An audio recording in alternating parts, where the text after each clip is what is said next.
말씀입니다. 6장 1절에서 7절 말씀 교독하겠습니다. 그때 제자가 더 많아졌는데 헬라파 유대인들이 자기의 과부들이 매일의 구제에 빠짐으로 히브리파 사람을 원망하니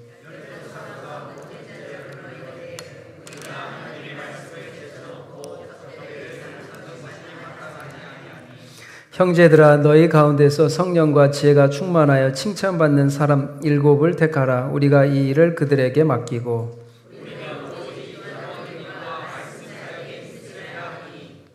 온 무리가 이 말을 기뻐하여 믿음과 성령이 충만한 사람 스데반과 또 빌립과 브로고로와 니가노르와 디몬과 바메나와 유대교에 입교했던 안디옥 사람 니골라를 택하여 세우니 사도들이 기도하여 같이 읽겠습니다. 하나님의 말씀이 점점 왕성하여 예루살렘에 있는 제자의 수가 더 심히 많아지고 허다한 제사장의 무리도 이 도에 복종하니라.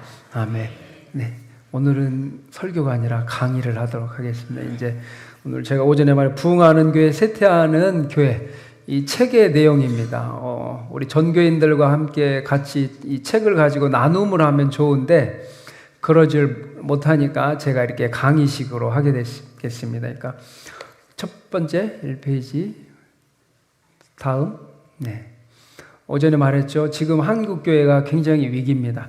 80에서 85%는 쇠퇴하고 있고 15%, 20%만 부흥하고 있는 거예요. 그래서 그 위기 가운데 있는데 참 이게 중요해요. 질적으로 성장하는 교회, 양적으로 말하는 숫자를 말해요. 성도들의 수만 많아지는 게 부흥이냐.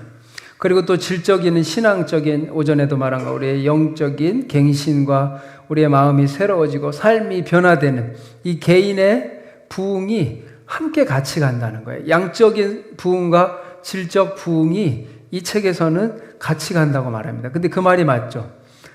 반드시 하나님의 질적인 부흥이 있는 교회는 양적인 부흥이 또 따라옵니다. 반대로 양적인 부흥이 따라오는 교회는 질적인 교회가 따라서 결부되어 있는 거예요. 나눠지지 않을까. 부흥이라는 게 양적, 질적 부흥이 사실은 같이 간다고 말하고 있습니다. 그래서 지금 신강 이 책을 보니까 부흥하는 교회 160명 목회자와 쇠퇴하는 교회 목회자 160명, 또 부흥하는 교회 성도님 500명, 쇠퇴하는 교회 500명, 1320명을 정량평가, 이렇게 설문조사를 하고 또 정성평가를, 집중 인터뷰를 굉장히 2시간씩 5분에 대해서 총 10분을 해서 만든 책입니다. 그러면서 그렇다고 이 책의 내용을 다 믿을 만하냐. 근데 제가 목회적으로 봤을 때 거의 저도 또 검증하고 비교하면서 99% 맞는 이야기. 그리고 지금 이 시대에 목회자들이 느끼고 있는 것들을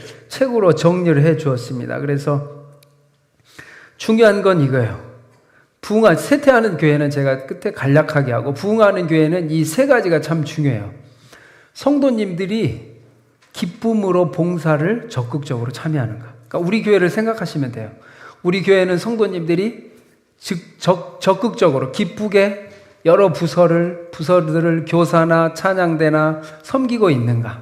오늘 찬양단 오늘 풀세션이니까 너무 잘했는데 우리 수고하셨습니다. 아까 네. 그런 것도 일례예요. 우리 백선교회는 성도님들이 봉사하고 싶어 하는가. 이게 굉장히 중요한 첫 번째죠. 이거는 교회 부흥의 숫자와 100% 일치하는 결과라고 합니다. 우리 교회 성도님들이 막 섬기고 싶어 하는 교회.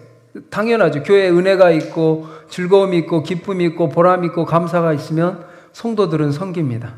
반대로 섬겨야 되겠는데 안 되니까 어떻게 해? 강제적으로 당신 뭐 섬기세요, 뭐 누구 교사 섬기세요, 찬양대 막 강제적으로 섬기면 안 되죠.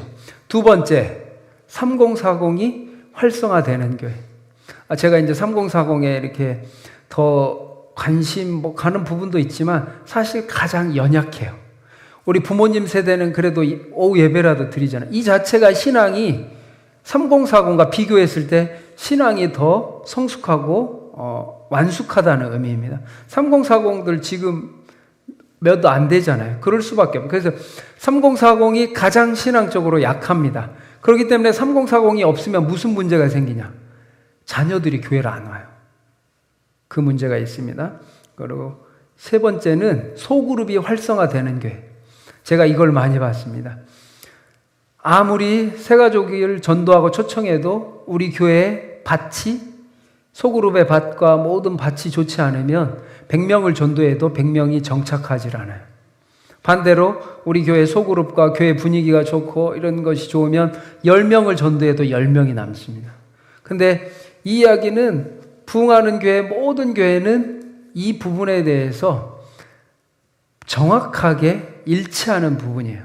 성도님들이 교회에서 섬기고 싶어 하는가. 그거는 이제 목회자도 그렇고 우리 교회 분위기와도 중요한 영향. 3040이 활성화되느냐. 그리고 마지막 소그룹이 활성화되지 않으면 교회가 쇠퇴하게 되어 있습니다. 예. 교회의 지금의 쇠퇴를 말하는 거는 교회가 문을 닫는다는 이야기예요. 그냥 조금 줄어들고 조금 약해진 정도가 아니라 지금 시대는 딱 영적 갈림길에 있습니다. 부흥할 것인가, 쇠퇴할 것인가. 그래서 네 가지 핵심이 저겁니다. 봉사자의 수가 증가하는 교회는 부흥하고, 사역 프로그램의 확대. 이것도 무슨 얘기냐면 사역 프로그램을 막 늘린다고 해서, 많아진다고 해서 확대하는 게 아니에요. 양육과 성도님들의 이 부분에 대해서는 필요하고, 성도님들의 지금 삶이 굉장히 어려운데 이런 부분들을 채울 수 있는 부분의 확대를 의미합니다. 막 이렇게. 그래서 동아리나 이런 것들은 소그룹의 활성화. 그리고 높은 사역의 참여도. 우리 교회 일꾼들이 많아요, 적어요? 네? 솔직하게 이야기해 주셔야죠. 네? 적습니다. 그러면 쇠퇴하는 교회예요. 그래서 교회의 성도님들이 기쁨으로 봉사하고 섬길 수 있도록 영적인 분위기를 바꿔야 되는 거예요. 이게 되지 않으면 교회는 쇠퇴하게 되다. 네 번째, 평신도 사역의 활성화. 이제 제자 훈련도 저도 하지만 교회가 좀 2, 3년 더 신학이 지나고 리더들이 활성화되면 이제 여러분들도 직접 양육을 하고 활성화 리더를 맡을 거예요. 제가 청년부를 하면서 한 단기간에 교회가 청년들이 제가 한번 이야기했잖아요. 급격하게 늘 때 시간이 지내놓고 보니까 제일 중요한 문제는 뭐냐면 뭘 것 같아요? 만약에 우리 백선교회가 갑자기 100명, 200명이 는다. 그럼 어떻게, 뭐가 제일 문제가 될까요? 그 사람들을 케어할 리더가 없다라는 거예요. 마치 그러면 안 되는데 찍어내듯이 막 리더를 세워야 되는 거예요. 그러기 전에 우리 교회가 우리 성도님들을 영적으로 제자로서 이거를 활성화시켜야 됩니다. 다음 장. 네. 예배만이 아니고 또 중요한 거는, 그러면 아마 성도님들도 목사님 오후 예배를 이렇게 드리지 않으면서까지 소그룹을 해야 됩니까? 이런 질문이 있으셨죠? 아마 많으실 거라고 생각해요. 근데 요즘에 이 책에서도 말하지만 목회자들이 느끼는 거 많아요. 한국 교회는 좀 동의할 수도 있고 않지만 예배가 너무 많은 형편이에요. 그러니까 유럽이나 미국 봤을 때. 그러면서 예배, 교회에 5가지 기능이 있습니다. 예배, 가장 중요하고 예배, 선교, 교육, 봉사, 친교가 있는데 예배를 중요시하는 건 맞습니다. 그런데 중요한 거는 예배만 중요시하면 교회가 쇠퇴한다는 거예요. 이 책에서도 말하지만 예배, 선교, 교육, 봉사, 친교, 섬김이 5가지 기능이 균형적이게 발전되는 교회는 반대로 예배가 더 살아났습니다. 예배를 살리기 위해서, 예배를 강화하기 위해서, 예배를 회복시키기 위해서는 이 5가지, 교회가 예배만 드리는 교회, 그런 교회가 어디 있을까요? 단적인 예로 시골교회, 어르신들밖에 없는 교회, 다른 걸 할 수 없으니까 쇠퇴하는 교회입니다. 반대로 예배, 선교, 교육, 봉사, 친교가 5가지가 균형 잡히게 이루어지는 교회는 부흥이 되는 거예요. 성도님들이 제가 볼 때 이 내용이 관심이 있는 분야일 수도 있고 없는 분야일 수도 있는데 성도님들이 다 같이 이해를 하고 있어야 돼요. 왜 목사님이 저런 사역을 할까? 저런 판단을 할까에 대한 고민을 같이 하기는 해 주셔야 돼요. 그래서 진정으로 예배가 살아나기 위해서는 이 5가지가 다 같이 균형 잡힌 교회는 예배가 오히려 살아났습니다. 예배를 살리기 위해서 소그룹을 하는 거예요. 예배를 살리기 위해서 동아리 활동을 하는 거고 예배를 살리기 위해서 기관 모임을 하게 되는 겁니다. 그래서 지금 많은 교회들이 다 요즘에는 오후 예배가 다른 활동으로 바뀌어요. 왜냐? 이 모든 문제에 봉착해 있기 때문이에요. 그래서 예배를 살리는 방법, 교회가 살고 예배가 살아나는 거, 그리고 삶의 예배. 중요한 건 이거예요. 예배만 드리고 모든 삶의 봉사도 해야 되고 친교도 해야 하고 선교도 해야 하고 교육도 해야 되는데 예배만 드리니까 그러면 다른 걸 할 수 있는 시간이 없는 거예요. 그래서 우리가 예배를 드림으로 받은 은혜를 여러분의 삶 속에서 우리 장로님이 말한 것처럼 소그룹 가운데 이제 기간 모임을 하면 아주 좋은 거예요. 우리는 고아원 하나를 섬기겠습니다. 여러분 이거 자율이에요.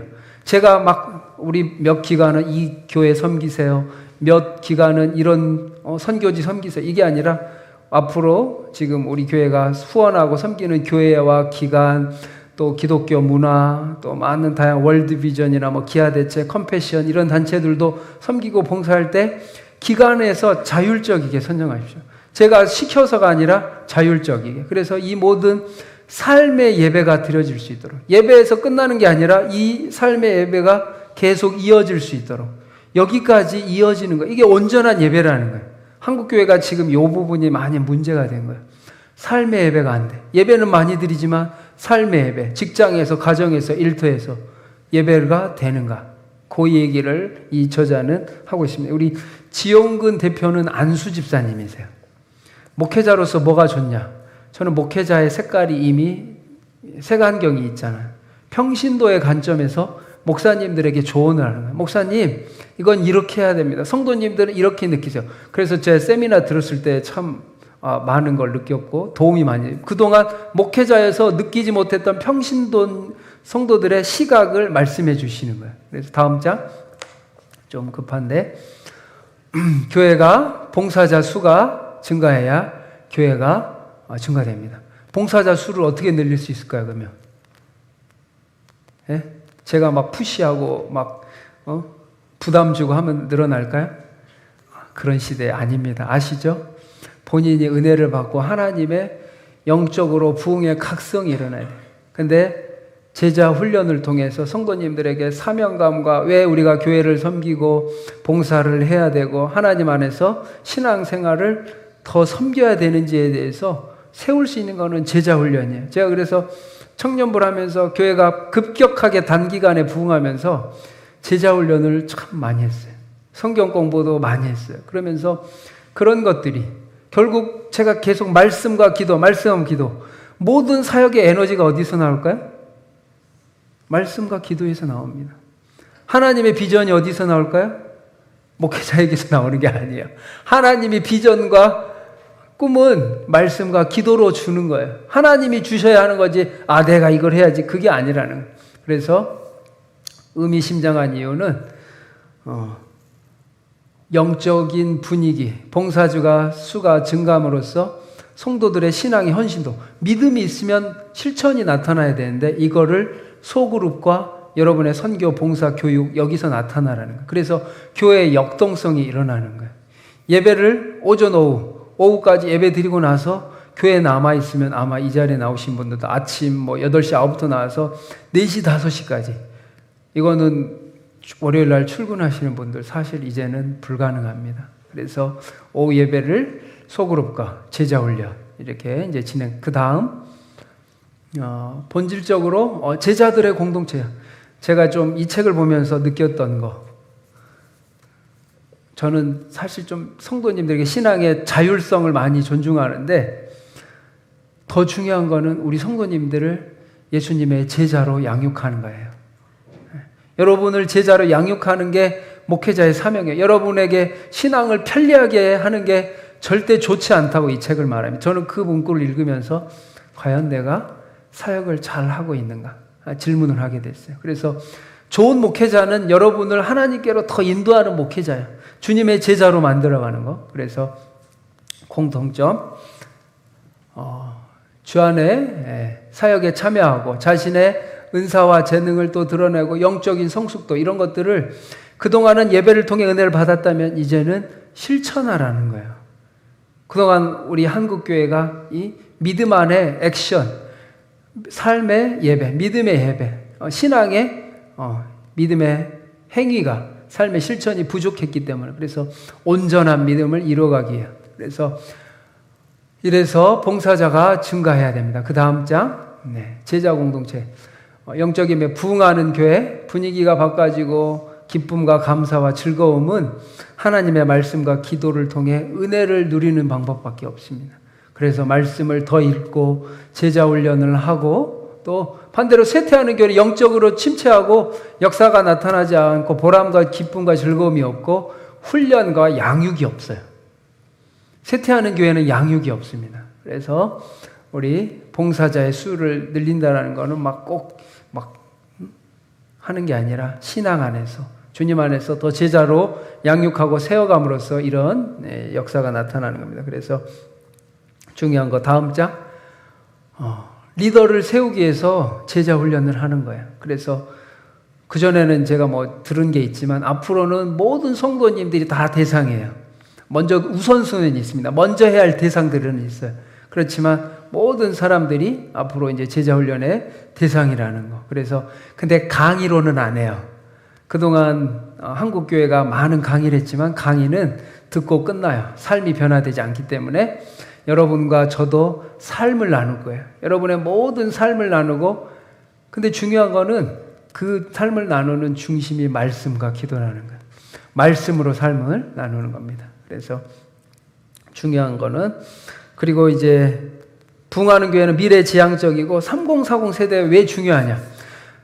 우리 백선교회도 보면 제가 볼 때 3040, 5060이 이제 50대가 사실 일하실 분들이 제일 많아야 되는데 저희가 일꾼이 없어요. 왜냐? 50대가 없기 때문에 그래요. 50대 그리고 그 다음 세대 3040에 이 3040에 성도들이 없으면 자녀들이 없다라는 거예요. 이 두 가지 3040이 없어지면 젊은 세대 일꾼이 없어지는 거고 자녀 세대 교회 학교가 사라진다는 이야기예요. 오늘날 만명교회 이 책이 나옵니다. 만명교회는 저도 그걸 천안중앙교회에서도 제가 말했잖아요. 하루에 20명씩 새가족 온다고. 만명교회는 하루에 40명에 50명의 새가족이 온다고 합니다. 왜냐? 양육과 시스템 모든 부분이 되기 때문에 좋은 교회 학교, 좋은 교사, 다양한 프로그램 이런 것들을 다 제공할 수 있기 때문에 작은 교회에서 다 대형 교회로 옮겨가고 있어요. 예를 들어 수원성교회는 가만히 있어도 느는 시대입니다. 지금. 왜냐? 재정적으로 환경적으로 다 갖추고 있기 때문에. 그런데 우리 3040이 한 사람이 주면 가족이 다 빠져나가는 거야. 4명, 5명이 다 빠져나가는 거야. 왜냐? 가족 공동체잖아요. 교회. 그래서 제가 우선순위 때문에 3040을 말하는 거예요. 3040이 어느 정도 안착되면 다른 우리 이제 좀 2년, 3년 지나면 우리 시니어 사녀 70대 이상 우리 60대, 70대 또 위원회를 만들 거예요. 그래서 더 활발하게 사역을 할 수 있도록 만들 겁니다. 생각은 있지만 왜 안 하냐? 지금 그거 할 때가 아닌 거예요. 더 급한 거 우선순위가 뭐냐 이거예요. 그 문제가 있습니다. 그래서 부흥하는 교회는 미래지향적인 거예요. 우리 장로님들이 참 우리 간판 같은 경우도 저도 이제 우리 디자인 요거는 본질적인 문제예요. 비본질적인 문제예요. 비본질적인 문제예요. 그래서 우리 장로님들은 다른 글씨체를 선택했는데 저도 그렇고 근데 3040이 한번 물어보고 싶더라고요. 제가 물어봤더니 우리 3040은 압도적이게 지금의 글씨체를 선택했습니다. 그래서 장로님들께 이야기했더니 장로님들이 흔쾌히 이거를 받아주셨어요. 그러니까 우리 교회가 미래지향적이고 3040 세대를 생각하는 교회로서 장로님들이 열려있다. 미래지향적. 부흥하는 교회의 결정적인 증거 차이가 3040. 왜냐? 3040이 없으면 교회 학교가 문을 닫는다는 이야기예요. 그래서 자녀와 다음 세대가 달려있고 중요한 거 여기에 부모 교육이 들어가야 돼요. 반드시 그럼 3040만 하면 되냐? 자녀 신앙교육과 부모 교육, 부모 학교 같은 거를 해줘야 돼요. 그래서 우리 교회가 이제 이런 사역들을 우리 교육부에서 진행할 예정입니다. 그래서 굉장히 중요한 문제입니다. 네, 그래서 선순환 구조, 교회 학교가 많아지면 어른들도 많아지고 3040이 많아지면 자녀들도 많아지는 거예요. 근데 오늘날 왜 무섭냐? 우리 3040은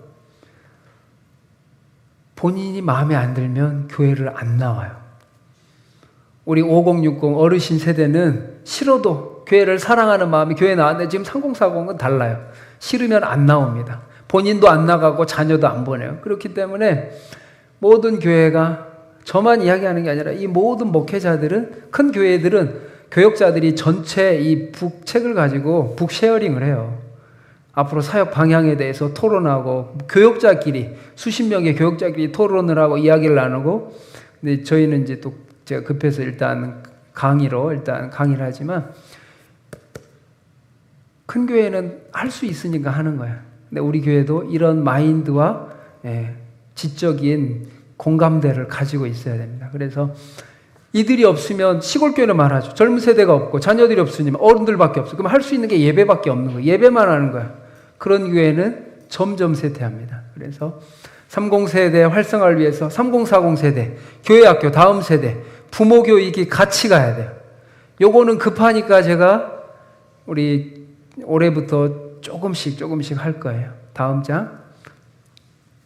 그리고 또 특별한 게 대위임 명령.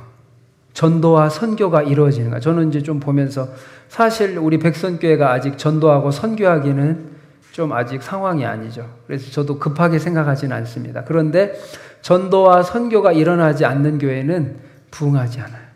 그리고 또 전도 설교하면 우리 성도님들 마음이 좋으세요? 불편하세요? 네? 아무 생각이 없으세요? 네. 불편하실 거예요. 여기 책에서 그래요. 70%는 불편하대요. 근데 전도에 대해서, 선교에 대해서 설교하지 않으면, 말하지 않으면, 저도 목회자지만 눈치가 보입니다. 근데 기도하고 하나님의 명령이니까 설교하는 거예요. 교회가 죽어가는 거예요. 전도하지 않고 선교하지 않으면 교회가 죽는다. 그래서 이제 좀 저희 교회가 안정이 되면 후반기나 내년 초에는 전도나 선교를 할 겁니다. 그리고 내년에는 단기 선교를 생각하고 있어요. 준비를 해야 돼요. 좀 늦어질 수는 있어요. 저 조급하지는 않습니다. 그렇지만 하나님의 대위임 명령, 전도와 선교가 이루어져야 되고 그 가운데 30%는 전도를 하는 거예요. 그래서 중요하고, 세례자 수, 제가 아직 세례를 안 해봐서 모르는데 부흥하는 교회는 세례자가 수가 증가한답니다. 세례를 받으려면 뭔 차이에요? 수평이동은 다 세례 받고 오잖아요. 초신자라는 거예요. 초신자를 세례를 줄 수 있잖아요. 수평이동은 세례 줄 필요가 없어. 근데 부흥하는 교회는 전도하고 선교함으로 그 가운데 초신자가 온다는 거예요. 성도 10명이 있으면 3명이 전도한답니다. 그런데 이 3명이 교회를 살리는 거예요, 사실. 교회가 전도하고 선교하지 않으면 죽어간다는 얘기예요. 하나님의 교회가 기능이 5가지 가운데 죽었다라는 거예요. 그래서 전도하고 선교하고, 그래서 소그룹과 제자 양육, 이 부분으로 우리 교회가 지금 부족한 부분을 채우기 위해서, 그리고 또 새가족 교육의 체계화, 앞으로 이제 1:1 양육도 하고 할 게 많이 있습니다. 그래서 이런 부분들이 진행되고, 그리고 또 중요한 거는 부흥하는 교회는 교회의 모든 예산이 이렇게 교회 유지를 위해서 사용되는 것도 있지만 교회 밖에 선교원금, 헌금, 구제연금, 지역사회, 선교적 교회거든요. 우리가 수원시 이목동과 장안구 이 지역사회를 섬기고 이런 부분을 하는 거예요. 그리고 또 놀라운 비결은 우리 최고의 친교는 어디서 일어나는 줄 아세요? 성도님들, 신앙생활을 하시면서 알 거예요. 한번 생각해 보세요. 최고의 친교, 최고의 교제는 어디서 일어날까요? 네? 가정에 뭐 그런 것도 있지만 봉사하면서. 잘 생각해 보세요. 여러분이 같은 부서에서 교사로 섬기다거나 주방팀이 가장 끈끈해요. 왜냐? 같이 봉사를 하기 때문에. 남선교회, 여전도회 만드는 것도 교제도 하고 친교도 하지만 여러분들도 자치적으로 사역을 하십시오.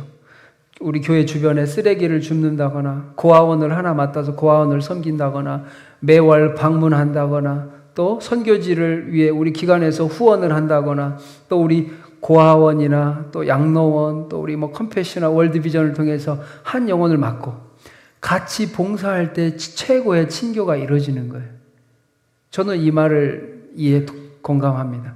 교제는 우리가 서로 사랑하고 이런 것들이 주님 안에서 사랑을 실천할 때 가장 최고의 친교가 이루어진다는 거예요. 이게 아주 중요한 겁니다. 그래서 전반기에도 우리 이렇게 후반기에는 한마당 잔치 축제하고 전반기에는 걷기 축제할 때 우리 교회, 우리 소호천이나 이런 지역을 쓰레기를 줍고 우리 교회가 함께 봉사할 때 가장 공동체성을 느낀다는 성도님들이. 그리고 부흥하는 교회는 함께하는 공동체. 요게 소그룹 이야기예요. 함께하는 공동체.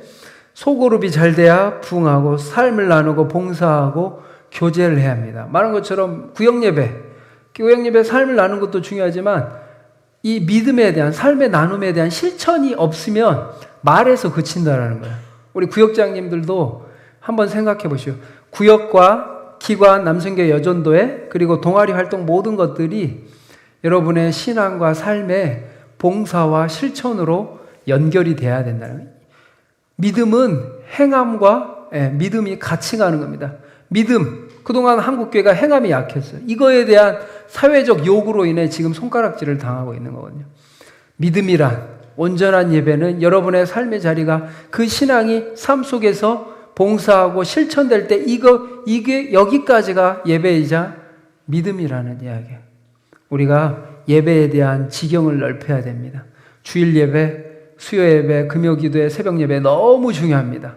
그런데 이 예배가 삶의 예배가 계속 이어질 수 있도록 해야 되는데 소그룹에서 이게 일어난다는 거예요. 그래서 중요한 거 우리 구역장님들 구역장 리더 많아요, 적어요? 우리 구역장님들 16분이 계시는데 우리 앞으로 우리 백선교회 구역을 인도할 리더들이 많아요, 적어요? 적어요? 네.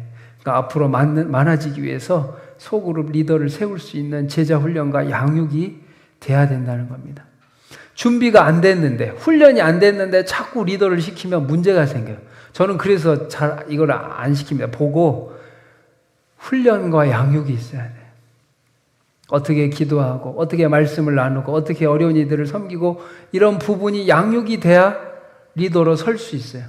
그리고 제자 훈련을 통해 또 저와의 릴레이션십과 이런 부분들이 많이 생깁니다. 그래서 제자 훈련 후에는 제가 볼 때 그래요. 많은 분들이 섬기러 나가셨어요.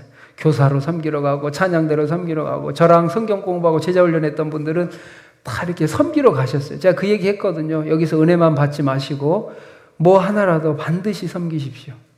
네. 우리 백선교회 구역장 리더 세우는 거 제가 우리 구역장님들에게 그랬어요. 저에게 3년의 시간을 주십시오.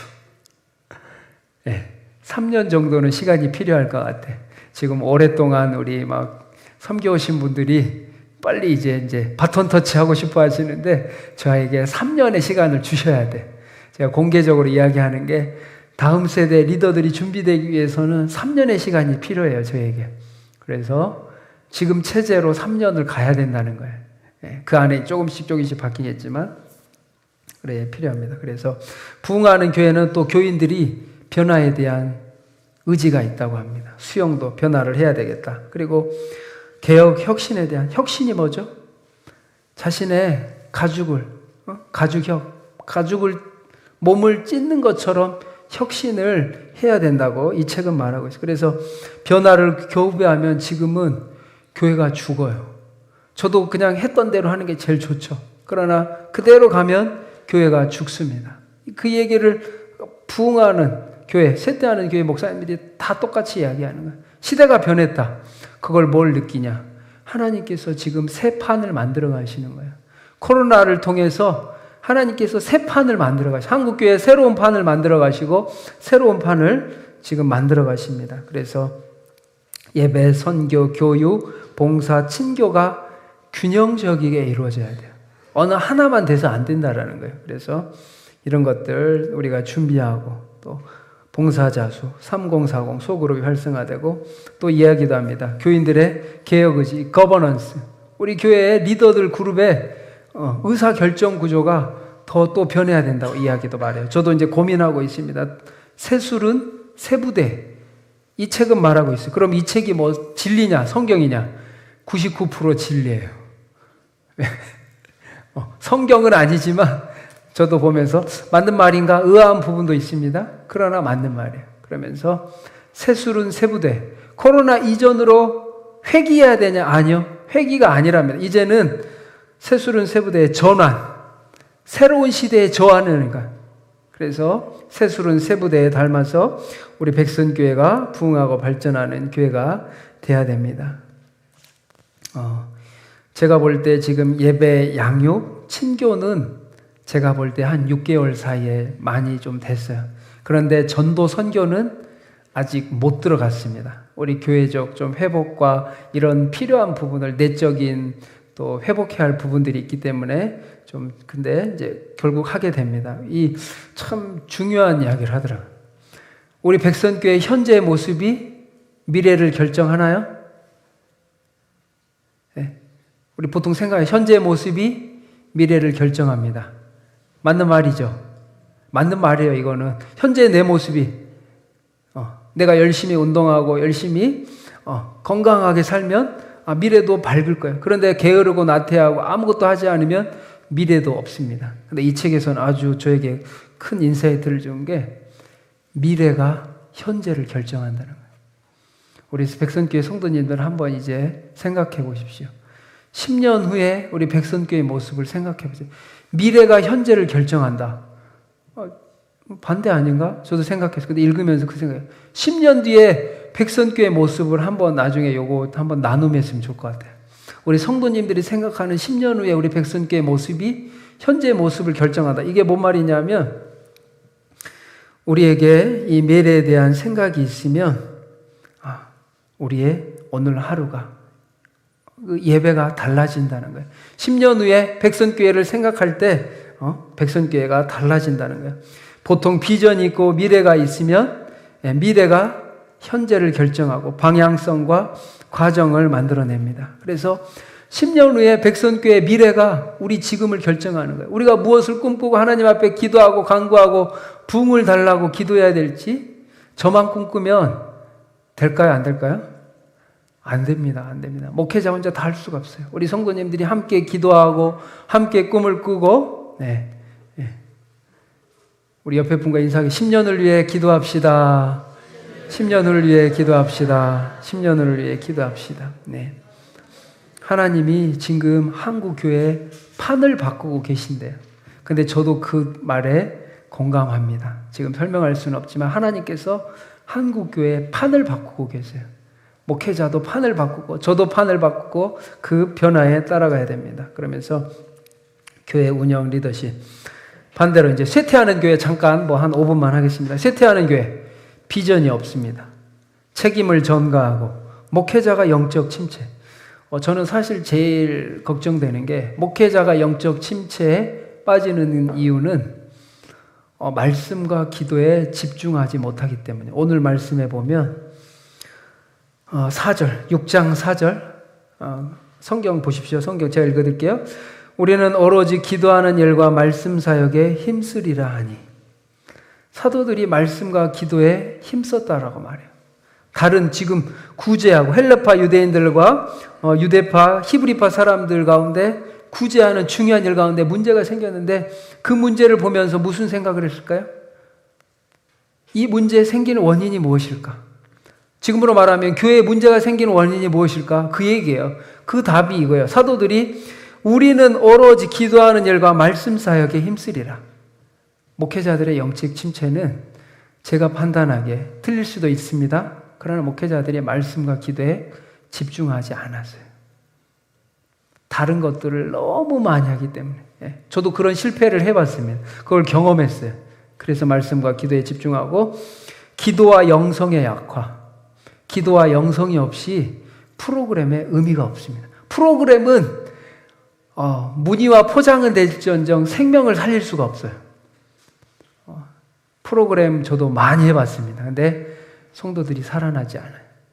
우리 말씀과 기도, 영성의 이 역할이 필요합니다. 그래서 하나님이 주시는 교회 내와 갈등, 그리고 소통과 교제의 단절, 소통과 많은 공유, 이야기를 제가 하는 거예요. 왜 교회가? 이 책은 앞으로 한국 교회가 어느 방향으로 가야 될지를 명확하게 제시하는 책입니다. 예. 많은 목회자들이 대형 교회 뿐만 아니라 많은 목회자들이 이 책을 나눔을 하고 어떤 교회는 이 책대로 사역을 하는 교회들이 있어요. 예. 그 정도로 소통이 필요합니다. 쇠퇴하는 교회는 봉사가 없어져요. 성도들이 섬기질 않는다. 왜냐? 다른 이유가 없어요. 은혜가 없기 때문에 안 하는 거예요. 두 번째, 비전의 부재. 비전이 없습니다. 우리 백선교회의 비전은 100배로 부흥하며 선교하는 교회. 우리 교회 설립 이념이죠. 설립 신앙인 것처럼 생명을 살리는. 우리 백선교회의 최고의 가치는 뭐냐 이거예요. 여러분 한번 보세요. 백선교회의 최고의 가치는 뭐죠? 저는 이제 생각하면서 부흥하며 선교하는 거는 생명을 살리는 거예요. 하나님이 세상을 이처럼 사랑하사 독생자를 주셨으니 이는 그를 믿는 자마다 멸망하지 않고 영생을 얻게 하려면, 하나님이 그 아들을 보내신 것은 세상을 심판하려 하는 것이 아니라 세상을 살리려 하십니다.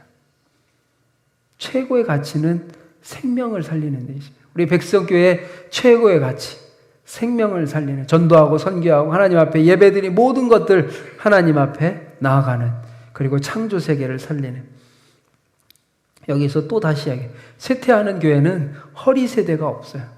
허리 세대. 그래서 변화에 대한 거부, 새술은 세부대에 달하는 문화와 시스템을 만들어야 하고 10년 뒤에 우리 교회가 어떻게 될까? 비전을 세우면 오늘 우리의 삶이 달라진다는 거예요.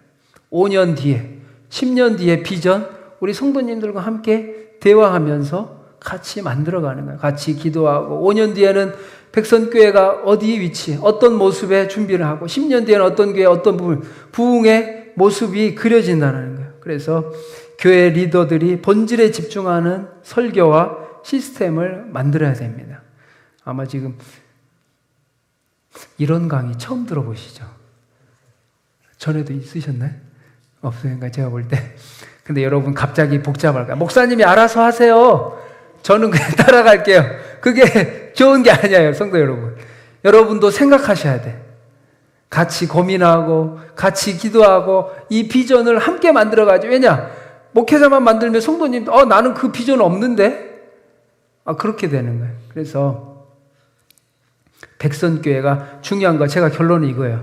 우리 백선교회가 자체적으로 양육 시스템과 새가족 교육 시스템과 교회 학교 시스템과 전교, 전도, 선교의 시스템을 갖추고 있느냐예요. 제가 지금 사역하는 방향이 다 이겁니다, 성도님들. 지금 양육의 시스템이 자체적으로 있느냐. 교회 학교에 양육의 전도와 또 아이들을 양육하고 부모들을 신앙교육을 양육할 그런 시스템을 갖추고 있는가. 전도하고 선교하고 새가족들을 정착시킬 자체적인 시스템과 교육 시스템이 있느냐예요. 이거를 지금 다시 만들고 있어요. 6개월간도 이런 것들을 고민하면서 다니엘 기도회도 구상하고 많은 것들, 한마당 잔치도, 친교, 또 봉사, 이 모든 것들이 딱 한 문장은 이겁니다. 우리 백선교회가 이 모든 것들을 자체적으로 사람을 길러내고 우리 성도들을 주님의 제자로 양육할 수 있는 자체적인 시스템을 만들어 가느냐예요. 저는 그 사역을 하는 거예요. 그래서 제가 지금 3시부터 제자 훈련을 하는 이유는 리더를 세우기 위해서입니다. 우리 백선교회 리더가 없잖아요. 그러면 사람들이 몰려와도 그 사람들을 케어하고 돌보고 관리할 사람이 없다라는 거예요. 그렇기 때문에 우리 백선교회가 부흥하는 교회, 많은 변화가 있었지만 그동안 이제 막 본당도 이뻐지고 환경적으로 많이 변했어요, 제가 볼 때. 근데 이제 더 중요한 소프트웨어, 교회학교, 다음 세대, 부모학교, 가정예배, 3040, 소그룹, 동아리, 기관 모임, 구역예배가 살아나느냐. 지금 자율이 드리는 것 같아서 어떻게 할지 좀 난감하실 수도 있는데 자료를 제공할 거예요. 그리고 제가 또 관리도 하고 구역 모임 때도 돌아다니고 기관 모임 때도 돌아다니고 계속 양육하고 관리를 해서 물론 우리 구역장님들, 회장님들이 다 잘하시겠지만 교역자가 또 한 번씩 돌아보면서 이거를 관리를 해야 돼요. 그냥 하십시오 하고 잘 되는 교회 하나도 못 봤습니다. 관리하고 양육하고 교육하고 계속해서 앞으로 이제 첫 주에 한 번씩 부모 교육, 자녀 교육, 가정 예배 이런 부분들 다 같이 맞물려 돌아가야 돼요. 우리 백선교회가 앞으로 5년 뒤에 10년의 미래를 준비한다는 것은 양육 시스템을 구축한다는 겁니다. 그래서 앞으로 모든 사역이, 그래서 오늘 제자들도 말하니까 말씀과 기도하는 일에 힘쓰리라. 그랬더니 7절 말씀 우리 같이 읽고 마치겠습니다. 하나님의 말씀이 점점 왕성하여 예루살렘에 있는 제자의 수가 더 심히 많아지고 허다한 제사장의 무리도 이 도에 복종하니라. 아멘. 이런 놀라운 역사가 나타나길 바랍니다. 아마 이런 이야기를 좀 제가 이제 사역에 대해서 또 설명도 하고 비전에 대해서 공유하는 시간을 가질 거예요. 그래서 우리 성도님들이 왜 저런 사역을 하느냐, 왜 갑자기 저런 사역을 하느냐, 이게 아니라 우리가 서로 같이 비전을 공유하고 사역에 대해서 공유하면서 앞으로 우리 성도님들이 기쁘고 즐겁게 봉사할 수 있는 교회, 리더를 세우는 교회, 그리고 3040이 살아나는 교회, 그리고 소그룹이 살아나는 교회, 그리고 양육 시스템을 구축하는 이 4가지 목표가 있습니다. 그래서 이 모습을 통해 말씀처럼 제자의 수가 심히 많아지고 허다한 제사장의 무리도 이 도에 복종하는 놀라운 은혜가 있기를 축복합니다. 기도하겠습니다. 사랑과 은혜가 많으신 하나님, 우리 백선교회가 2026년도 주님 안에서 부흥하는 교회가 되기를 원합니다. 하나님, 우리 성도님들에게 부흥의 심령을 부어 주시옵소서. 하나님의 사랑을 더하여 주시고 우리가 어디로 가야 될지, 하나님이 무엇을 원하는지 알게 하여 주시옵소서. 하나님의 뜻이 우리 백선교회 가운데 임하여 주셔서 우리 한 영혼이 변화되게 하시며 부흥되게 하시고 백선교회도 부흥 발전하게 하여 주시옵소서. 다음 세대를 준비하게 하시고 3040 교회학교와 부모학교, 그리고 수많은 리더들이 아버지 양육되고 길러지는 교회가 되게 하여 주시옵소서. 하나님을 찬양하게 하시고 하나님을 예배하는 자들이 많아지게 하시고 또 우리 모든 예배, 선교, 교육, 봉사, 구제와 섬김을 통하여 온전한 예배, 삶의 예배, 아버지 일상의 예배가 자리 잡을 수 있도록 은혜를 더하여 주시옵소서. 하나님, 우리 백성께 모든 성도님들의 마음을 주님 안에서 하나 되게 하시고 성령님이 기름 부어 주셔서 비전과 모든 사역들이 주님 안에서 서로 공유하며 하나 되는 교회가 되게 하여 주시고 하나님께 영광 받으며 백배로 부흥하며 선교하며 생명을 살리는 귀한 사역에 동참하는 교회 되게 하여 주시옵소서. 이 백선교회를 기억하여 주시고 주님 긍휼히 여겨주시고 은혜를 부어 주시옵소서. 감사드리며 예수님 이름으로 기도합니다. 아멘. 지금은 우리 주 예수 그리스도의 은혜와 하나님의 사랑하심과 성령님의 감화 감동 교통하심이 말씀과 기도에 전념하여 부흥하는 교회, 변화되는 교회, 새로워지는 교회, 하나님께 쓰임받는 교회 되어서 수많은 영혼을 살리며 전도하며 선교하며 예수 그리스도의 이름을 증거하는 백선교회 성도님들과 수많은 믿음의 동역자들 머리 위에 영원토록 함께 하시기를 간절히 축원하옵나이다. 아멘.